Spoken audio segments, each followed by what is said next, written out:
Hello friends, welcome to Anil Narula's IAS study centre. आज के session में हम बात करेंगे यूनियन लेजिस्लेचर की। Means we will talk about the parliament of India. Very important component. Parliament of India is the law making body. So today we'll discuss under this session Article 79 to 105 with regard to composition of Parliament, how the members are elected in both houses of Parliament, what are their qualifications, disqualifications, how their seats can be vacated, and who are the various officers of the both houses of Parliament. So first of all, we are starting from the constitution of parliament. ये आपको एक table में सब articles दिख रहे हैं mainly which are related with the parliament. So we are starting from article 79 that is constitution of parliament.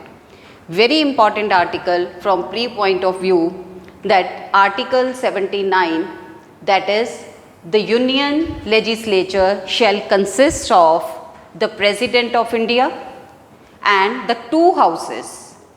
To houses की जब हम बात करते हैं means we are talking about bicameral legislature.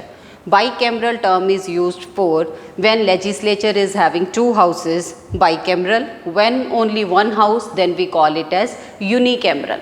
सो दो हाउस कौन कौन से हैं? One is council of states and another is house of people. Council of state is popularly known as Rajya Sabha. आप सब ने ये नाम सुना होगा, Rajya Sabha. So Rajya Sabha is another name for council of states and Lok Sabha is another name for house of people. Very important thing to know, हमारी पूरी constitution में लोकसभा के लिए टर्म यूज़ की गई है house of people and Rajya Sabha के लिए टर्म यूज़ की गई है council of states. Then very important thing that why the president is part of this union legislature. Under article 79 it is mentioned that union legislature shall consist of president and two houses. Fine. So president क्यों legislature का part है? Because legislature का कोई भी काम president के बिना complete नहीं है. No bill can become an act. So that's why president is the integrated part of the Union legislature. President has the power to summon a sitting. President has the power to dissolve the Lok Sabha. He has the power to address the houses. He can nominate members in both houses of parliament whenever permitted. Fine. So that's why President is part of the parliament. This question is important from pre-point of view. And this particular system we have borrowed or we have parallel to the British system. British में भी what is there that parallel to the post of president, Britain में we have a crown. So crown is also part of the parliament in Britain. So there is a crown. For council of states in Britain there is House of Lords and for House of People there is House of Commons. Fine. So our parliamentary form of government is based on the Britain system only. So this is in general regarding the constitution of parliament. Then next is we will talk about the two houses, that is council of states as well as the house of people, one by one.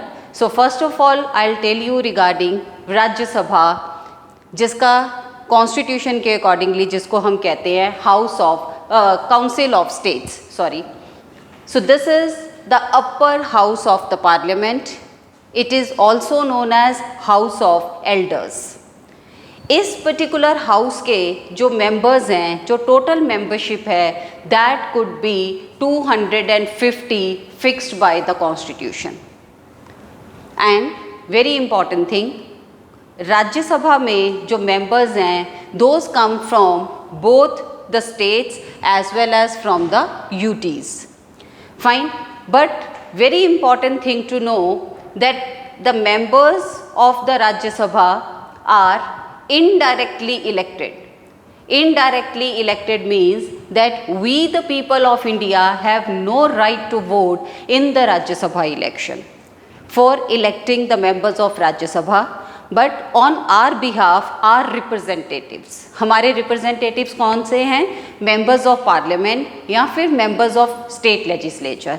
So on our behalf members of state legislature indirectly elect the members of the Rajya Sabha. So members are indirectly elected by the elected members of the state legislative assembly. State legislature में भी दो houses हैं, state legislative assembly and state legislative council.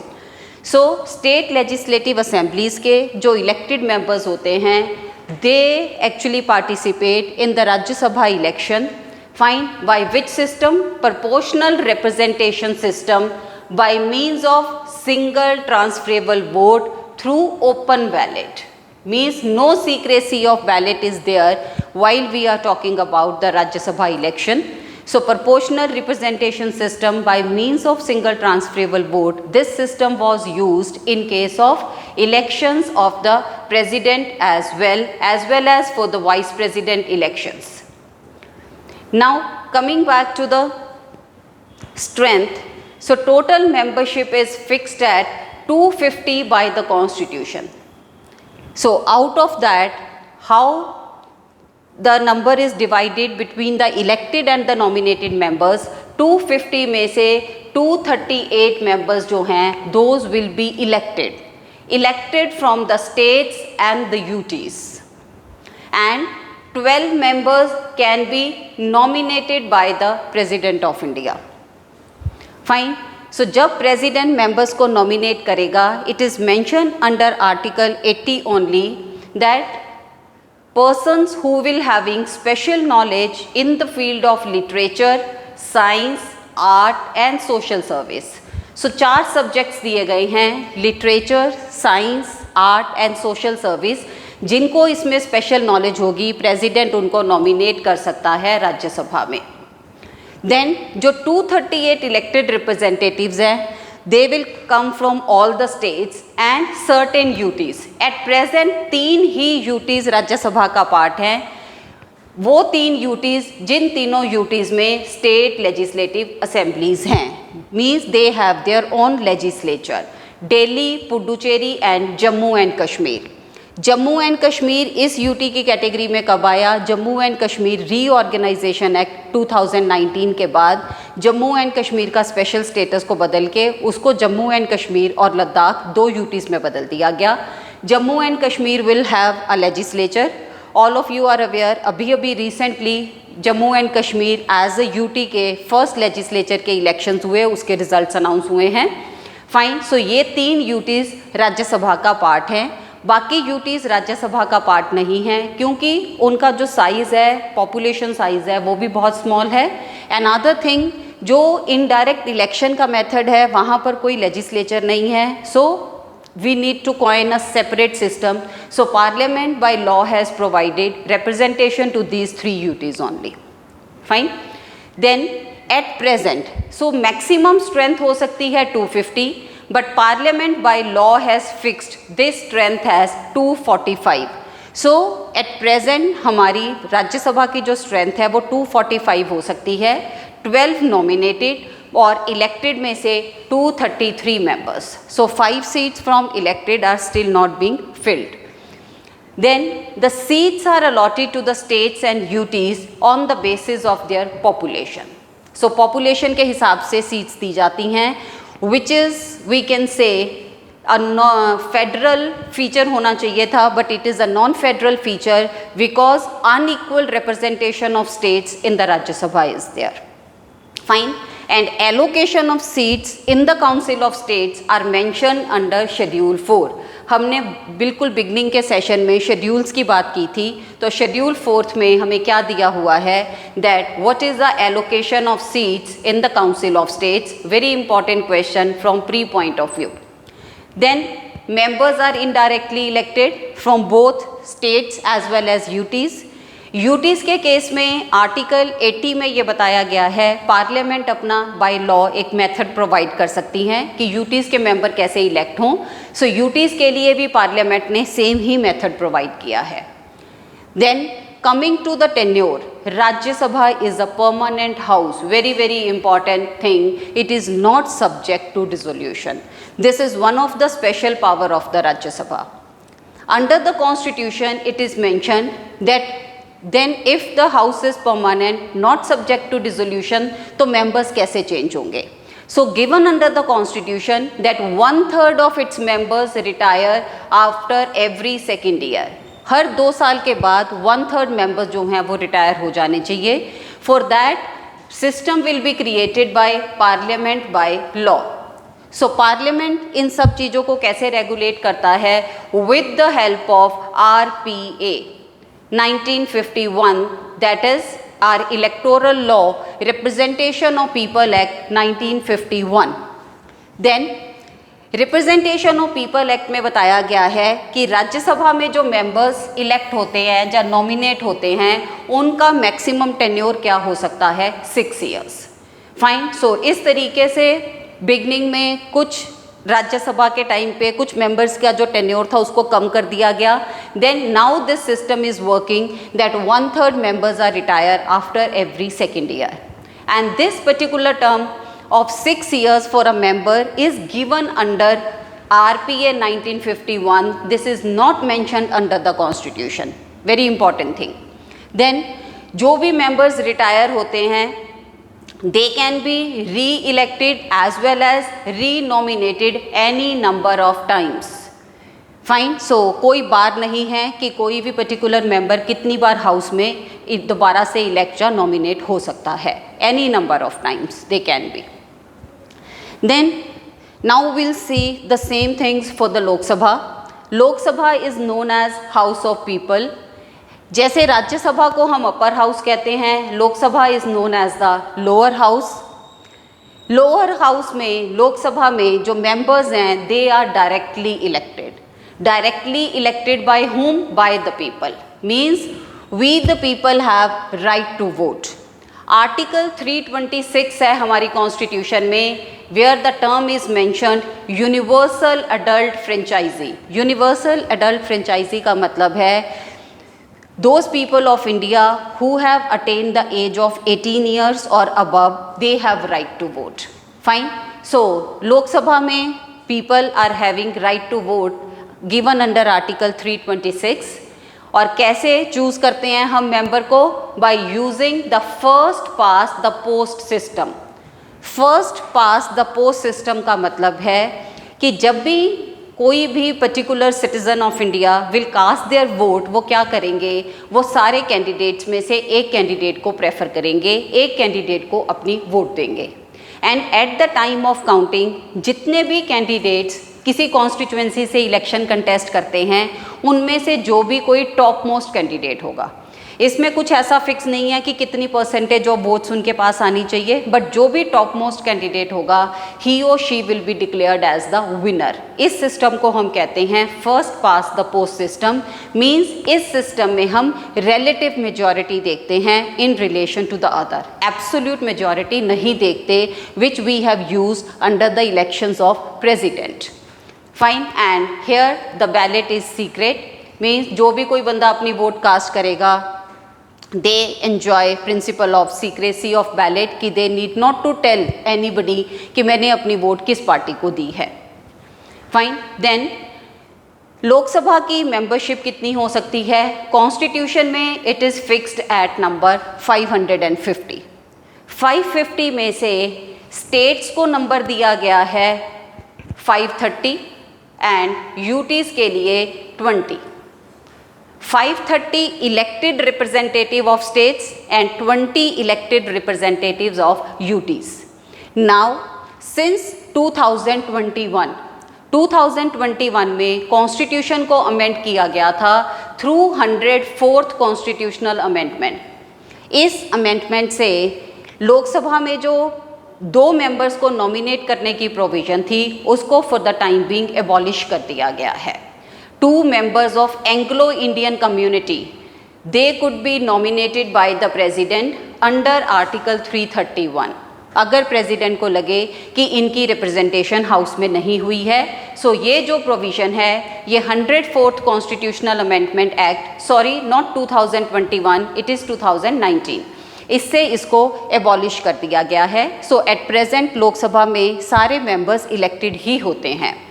And इस time पे हमारी जो strength है वो 550 नहीं है। Parliament by law has provided for total 543 members, जिसमें से 530 स्टेट्स में से हैं एंड यूटीज़ की representation is 13। 530 members from Lok Sabha are from the states and 13 members are from the UTs. Fine, so this is with regard to the composition of the Lok Sabha. And then I have said under the Rajya Sabha that seats are allocated to the states and UTs in proportion to their population. Then Lok Sabha में भी हमने जैसे territorial constituencies को divide किया हुआ है, article 82 में लिखा गया है कि हमारी जब भी सेंसस होता है तो सेंसस के बाद हमें दोबारा से हमारी जितनी भी कॉन्स्टिट्यूएंसीज़ हैं उनको रीएडजस्ट करना चाहिए। And I hope all of you know census is conducted after 10 years. Decennial exercise है ये, हर 10 साल के बाद होता है। But what we have done 42nd amendment से जो ईयर 1976 की है उससे हमने डीलिमिटेशन का प्रोसेस, डीलिमिटेशन का मतलब क्या होता है कि हमारी टेरिटोरियल कॉन्स्टिट्यूएंसीज़ के नंबर को चेंज करना। सो हमने फॉर द टाइम बीइंग 1976 में उस प्रोसेस को फ्रीज़ कर दिया था कि हम अभी डीलिमिटेशन नहीं करेंगे ईयर 2000 तक।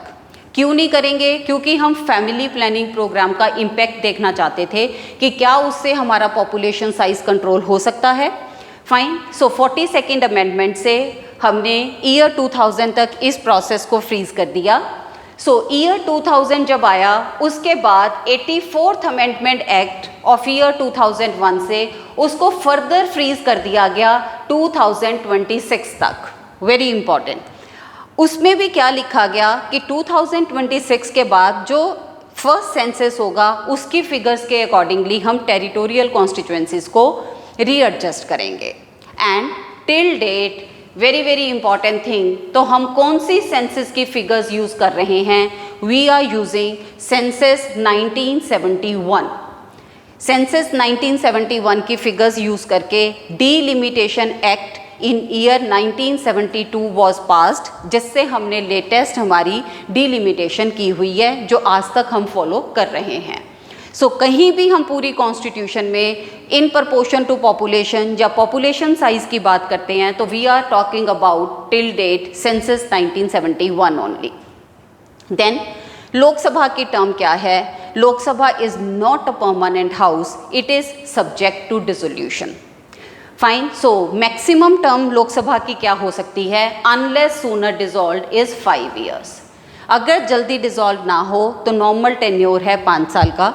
But very important thing to know, by chance हमारे देश में नेशनल इमरजेंसी लगी हुई हो, नेशनल इमरजेंसी के रिगार्डिंग कॉन्स्टिट्यूशन में प्रोविज़न है article 352।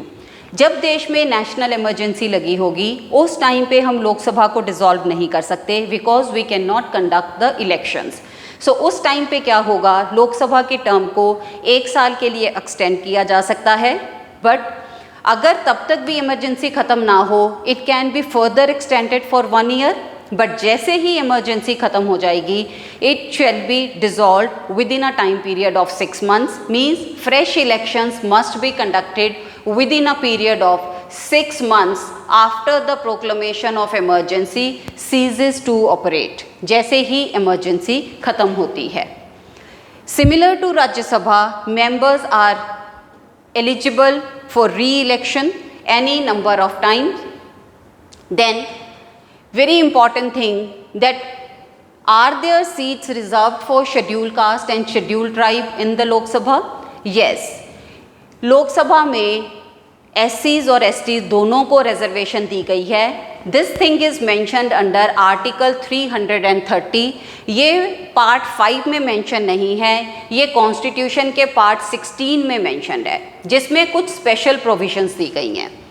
reservation of SCs and STs in Lok Sabha in proportion to their population. Fine. So Lok Sabha में दोनों SCs और STs के लिए है. Very important thing, राज्यसभा में कोई भी reservation नहीं होती. Then जब कॉन्स्टिट्यूशन कमेंस हुई थी उसमें ये रिजर्वेशन बिगनिंग में सिर्फ 10 साल के लिए प्रोवाइड की गई थी. पार्ट 16 में ही there is another article 334, very important article, जिसमें ये कहा गया था कि जो रिजर्वेशन की गई है, जहाँ स्पेशल क्लासेस को कुछ रिजर्वेशन प्रोवाइड की गई है, वो सब कुछ 10 साल तक के बाद ख़त्म किया जा सकता है. बट कौन करेगा? Parliament by law can do so. But parliament ने अभी तक वो रिजर्वेशन ऑफ सीट्स ख़त्म नहीं की. But special representation of Anglo Indian communities has been now removed by 104th amendment. I told you earlier also. और जो बाकी SCs और STs के लिए रिजर्वेशन है लोकसभा में as well as in the state legislative assemblies, उसको पार्लियामेंट क्या करती है? हर 10 साल के बाद कॉन्स्टिट्यूशन को अमेंड करती है और वो 10 ईयर के साथ साथ उसको और एक्सटेंड करते जा रही है. सो 1950 में हमारी कॉन्स्टिट्यूशन कमेंस हुई थी, 1960 तक कॉन्स्टिट्यूशन में प्रोवाइड की हुई थी. Now that reservation has been provided till year 2030. Means total अब तक 80 ईयर्स के लिए वो रिजर्वेशन प्रोवाइड की जा चुकी है. 2030 तक 80 ईयर्स कंप्लीट हो जाएंगे, जिसके लिए कॉन्स्टिट्यूशन को 7 टाइम्स अमेंड किया गया है. And all these amendment numbers are important. 8, 23rd, 45th, 62, 79, 95 and 104. कई बार प्रीलिम्स में ये चीज़ पूछ लेते हैं.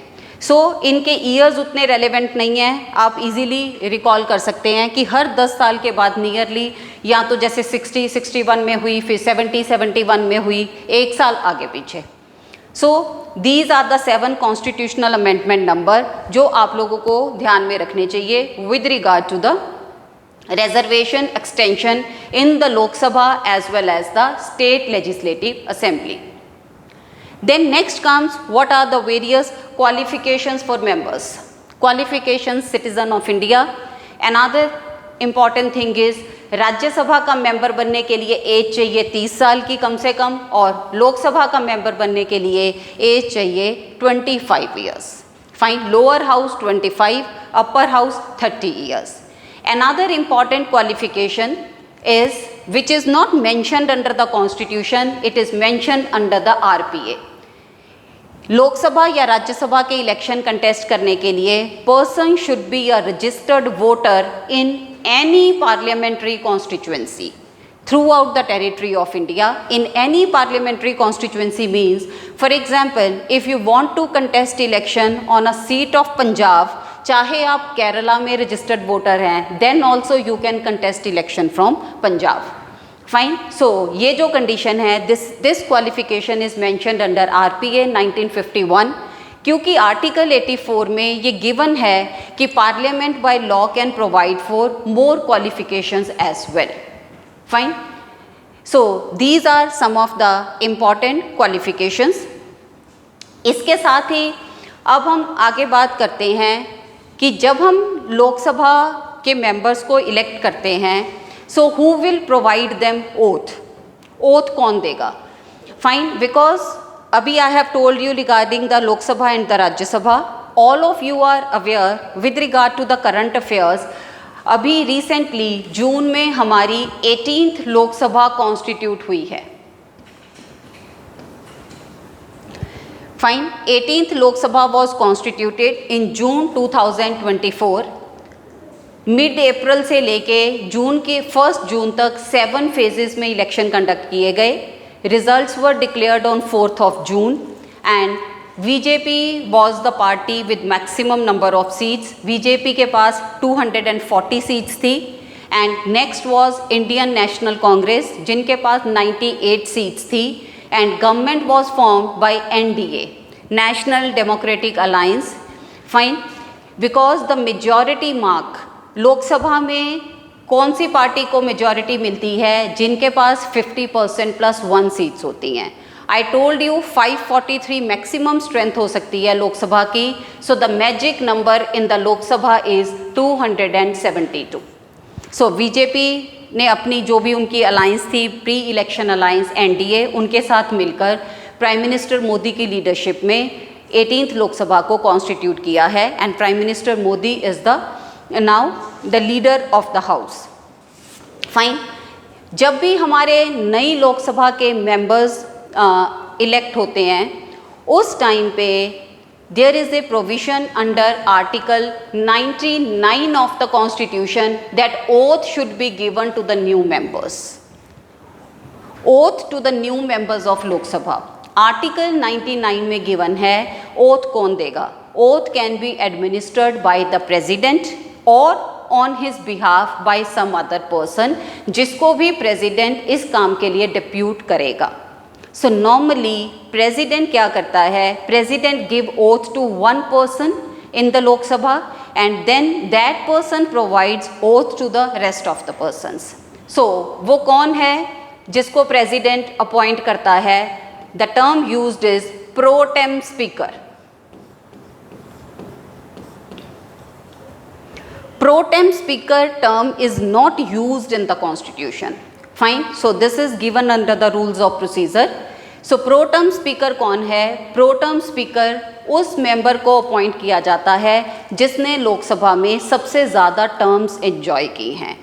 रिसेंट 18th लोकसभा के टाइम पे what was there?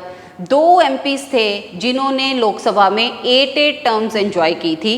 But ruling party said कि हम उस मेंबर को इसमें प्रोटम स्पीकर बनाएंगे जिसने अनइंटरप्टेड टर्म्स एंजॉय की हैं. So that's why they gave this particular seat to Bhartruhari Mahtab. Fine. Pro tem speaker was B Mahtab in the present Lok Sabha. और प्रोटम स्पीकर के कोई बहुत ज़्यादा रोल नहीं होते. प्रोटम स्पीकर के 2 इम्पॉर्टेंट काम हैं.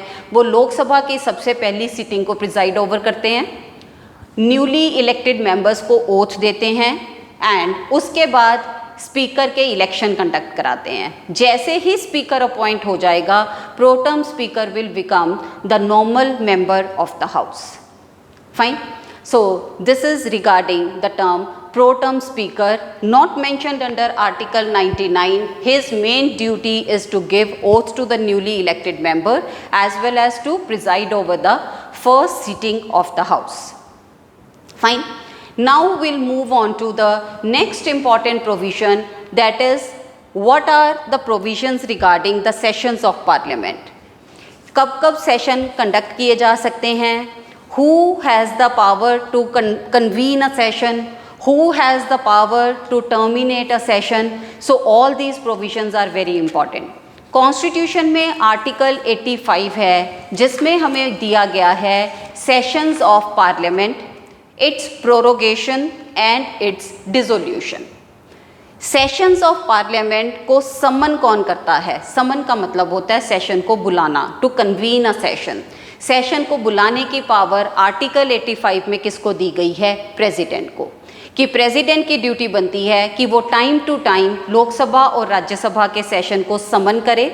And this is given under article 85 clause 1. The gap between the 2 session, 2 session के बीच में जो गैप होता है उसके लिए टर्म यूज़ की जाती है रिसेस. जो वो गैप है that should not be more than 6 months. Very important question. 6 महीने से ज़्यादा गैप नहीं होना चाहिए.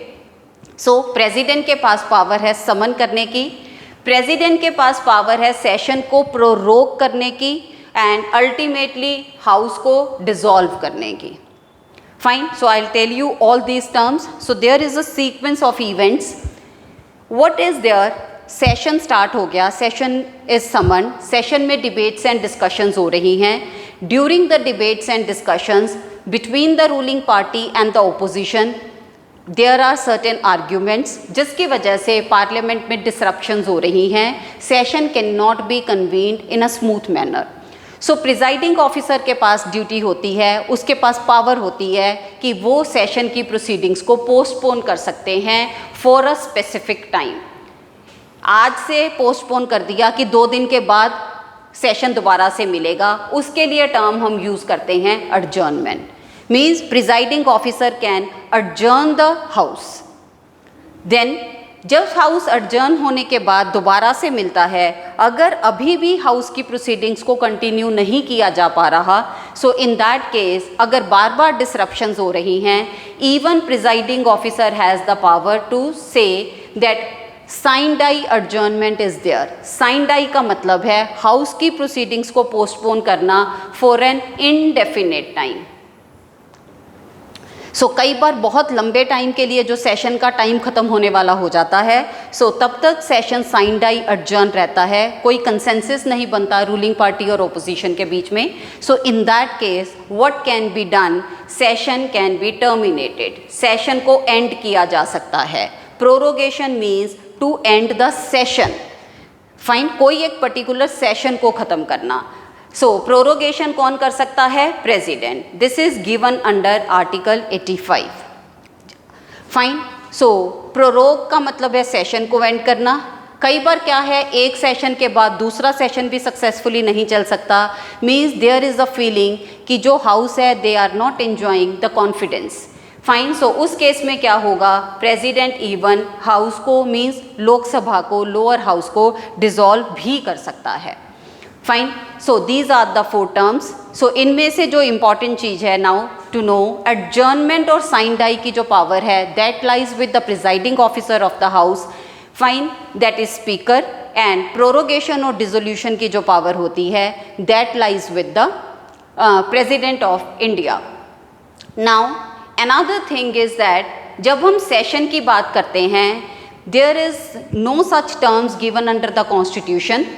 रूल्स ऑफ प्रोसीजर में दिया गया है कि क्योंकि 2 सेशन के अंदर जो गैप है वो 6 महीने से ज़्यादा का नहीं होना चाहिए. सो हमारे सिस्टम में हमने 3 सेशन रखे हुए हैं इन अ ईयर.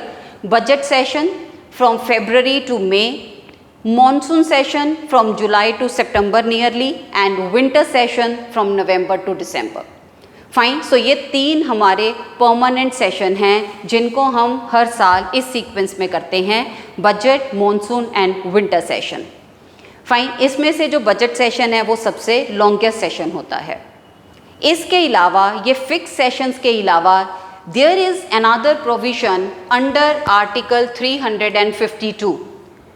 352 मैंने अभी आपको टर्म ऑफ लोकसभा के अंडर बताई थी, नेशनल इमरजेंसी के लिए है. कल को नेशनल इमरजेंसी अननेसेसरीली प्रोलॉन्ग हो रही है, उसको डिसकंटिन्यू करने का डिसीजन लेने के लिए एक स्पेशल सेशन बुलाया जा सकता है अंडर आर्टिकल 352. इसके अलावा जो हमारे रेगुलर सेशंस हैं उनके अंदर भी कभी कोई स्पेशल सेशन बुला सकते हैं.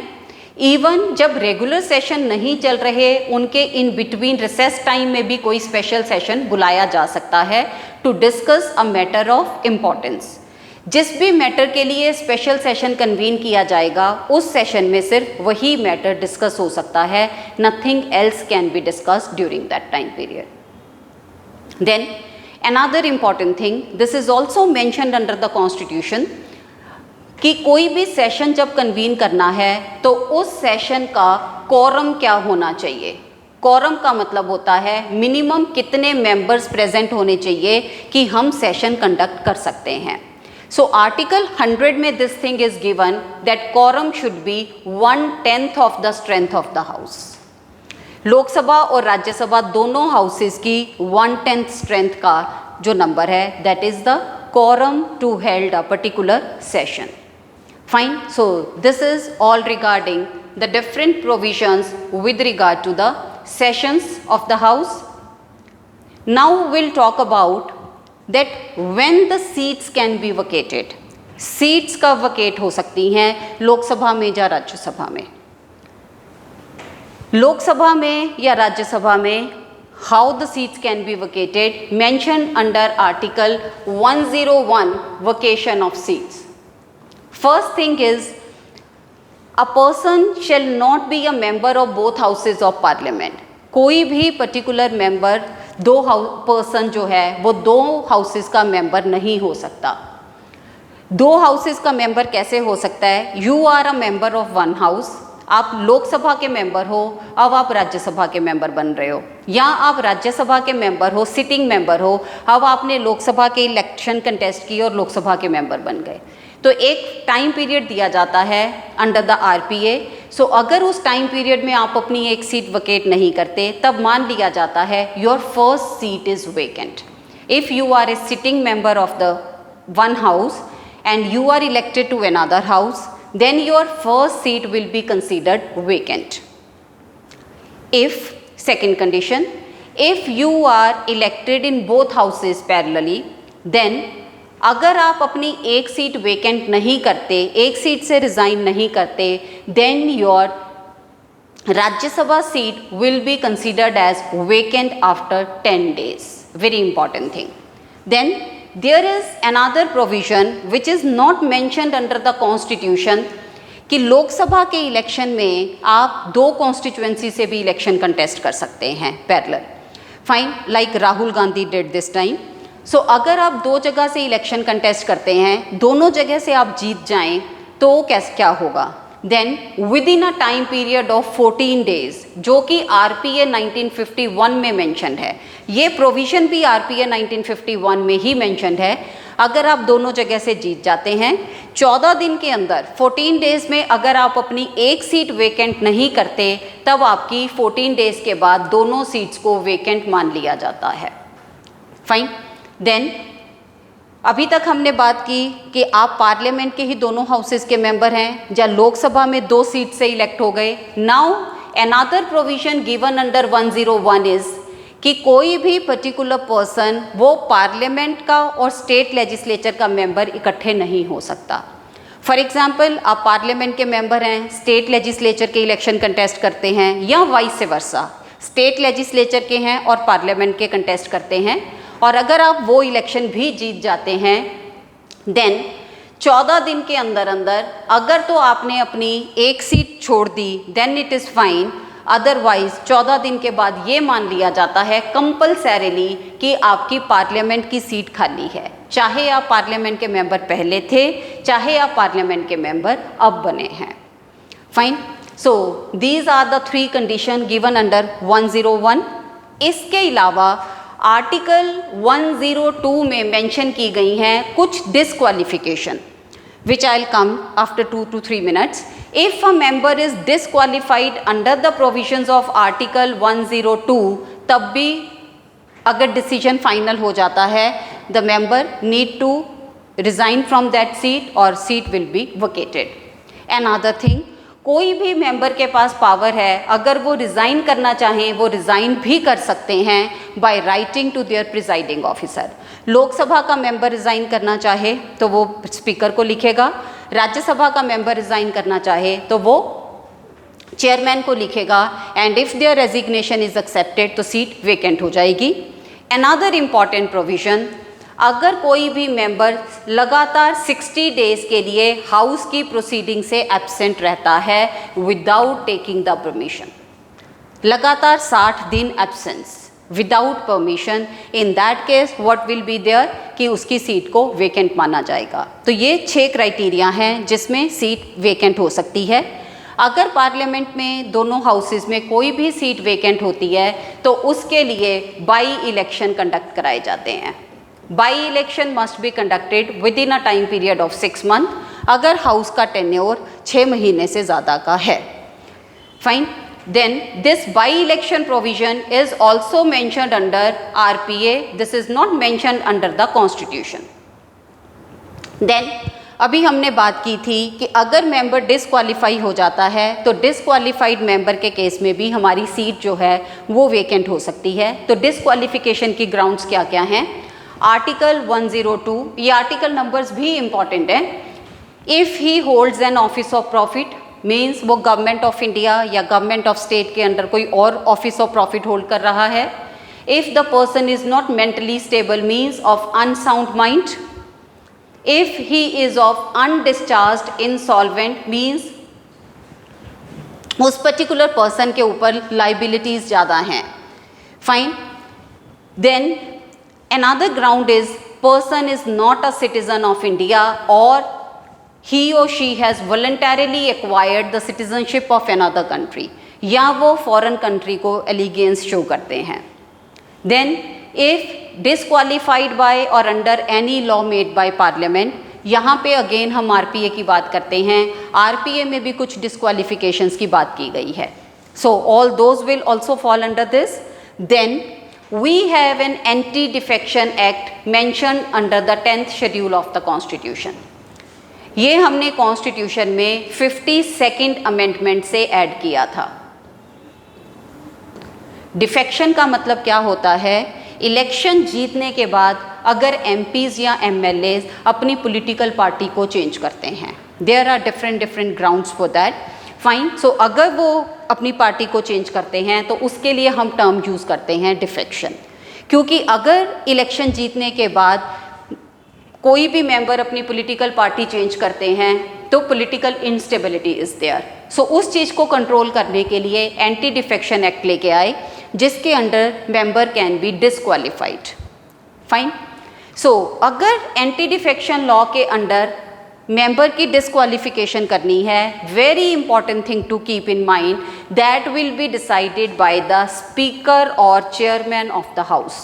हाउस के प्रिजाइडिंग ऑफिसर उस चीज़ को डिसाइड करेंगे.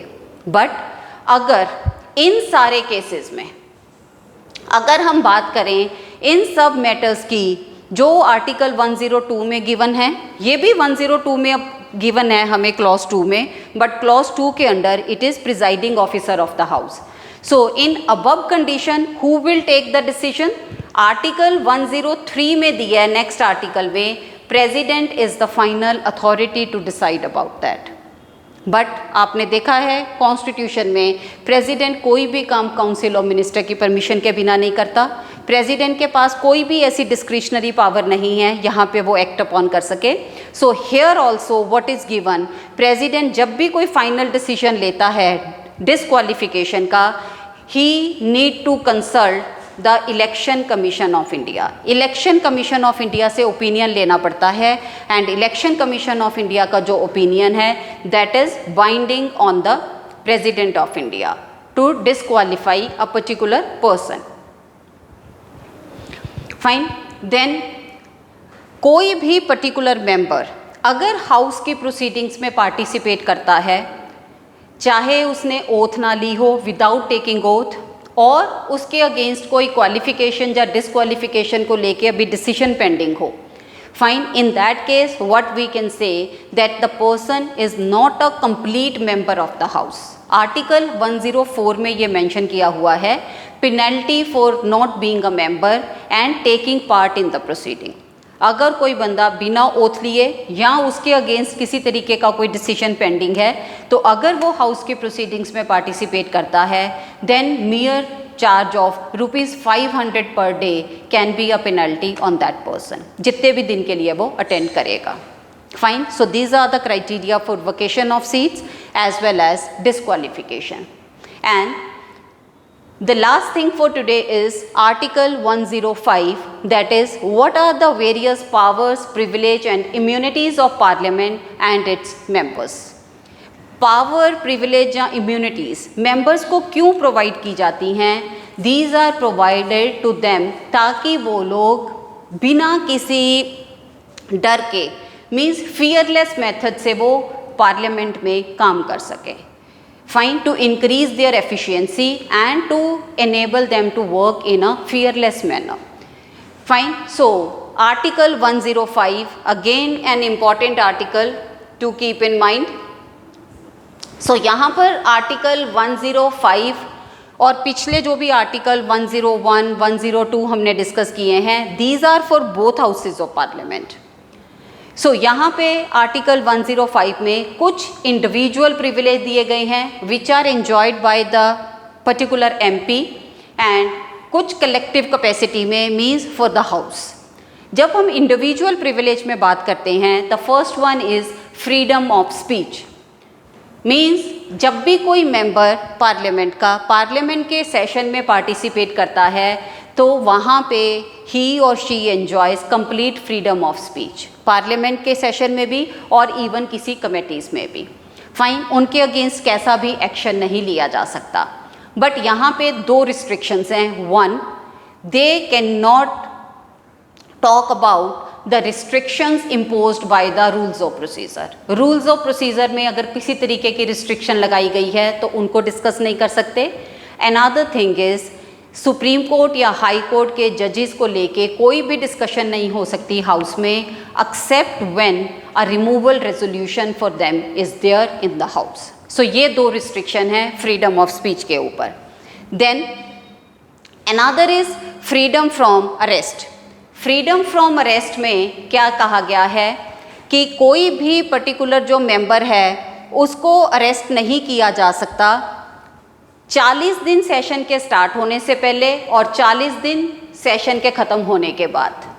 ऐसा क्यों प्रोवाइड किया गया है? अगेन ताकि बंदा बिना किसी डर के सेशन में पार्टिसिपेट कर सके. But this freedom from arrest is available only in civil cases. Criminal cases में या फिर प्रिवेंटिव डिटेंशन. प्रिवेंटिव डिटेंशन का मतलब होता है आपने कोई क्राइम नहीं किया बट आपको डिटेन कर लिया because certain doubt was there. किसी क्राइम को होने से रोकने के लिए अगर हमें डाउट है तो प्रिवेंटिव डिटेंशन की प्रोविजन है. So only in civil cases MPs enjoy this freedom from arrest, क्योंकि हमारे लिए हमारे देश की सिक्योरिटी भी इम्पॉर्टेंट है. So that's why criminal cases में या प्रिवेंटिव डिटेंशन में this is not applicable. And the last individual privilege is freedom from attendance as a witness. आपको कोर्ट में गवाह बन के जाने की ज़रूरत नहीं है when the session is there. Member कह सकता है that I will not come to the court when the parliament is in session. So these are the three privilege enjoyed by the MP in individual capacity. Then privilege of each house collectively. So यहाँ पे presiding officers के पास power होती है to maintain these. Right to publish debates and proceedings and the right to restrain publication by others. Presiding officer कह सकते हैं कि कौन से डिबेट या डिस्कशंस को पब्लिश किया जा सकता है, कौन से मीडिया में आने चाहिए, कौन सी डिस्कशंस नहीं आनी चाहिए, इन कैमरा कुछ प्रोसीडिंग्स होनी चाहिए. All those things can be decided. Right to exclude others. They can even say कि कुछ मेंबर्स जो हैं या जो भी आउटसाइडर्स हैं they will not be included under this particular session. Then right to punish. अगर किसी भी तरीके का पार्लियामेंट्री मिसबिहेवियर है उसके लिए पनिश किया जा सकता है. अगर ब्रीच ऑफ प्रिविलेज होगा या कोई भी पर्टिकुलर मेंबर जो है वो बार बार हाउस में डिसरप्शंस करने की कोशिश करेगा, again the presiding officer of the house has the power to punish that particular person. Fine. So these are the certain privilege, powers and immunities given under Article 105. And the last thing is that Lok Sabha या राज्यसभा के members के अलावा कुछ और ministers भी हैं, means दूसरे house के मेंबर्स भी हैं, as well as attorney general. So they also have the right to attend the session और the proceeding of parliament. Attorney general में हमने पहले भी बात की थी. They have right to speak in the session, they have the right to participate in the proceeding, but they have no right to vote. Right to vote is enjoyed by the member in their parent house, जिस भी house के वो member होते हैं. Fine. So that's all for today for this session, जिसमें हमने parliament की composition and all discuss की. नेक्स्ट सेशन में हम officers of parliament and legislative procedure की बात करेंगे. Thank you.